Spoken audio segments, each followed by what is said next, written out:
So set clear independent metrics for business outcomes and insist that all parties, internal or external, are accountable to them. So I can't stress this enough. In other words, the metric should be we're returning value back to the business. How much value are you looking for? How much value can be promised? How much value is going to be reasonable? And everybody has to agree to these metrics and agree to, some sort of number in terms of how much value is going to be returned to the business. In many cases, this is where the consulting firms will hit the eject button because they don't like those kind of deals because it causes risk to them.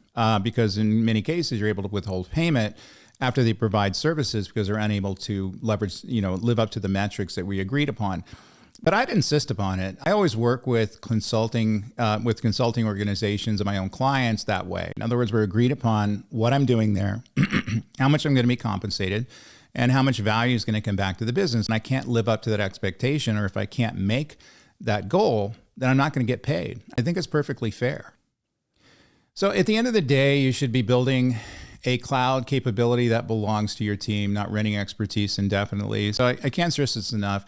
You want to make sure you have ownership of the work being done. In many cases, this stuff is done off-site. You don't see the people anymore since COVID. Everybody's working remotely.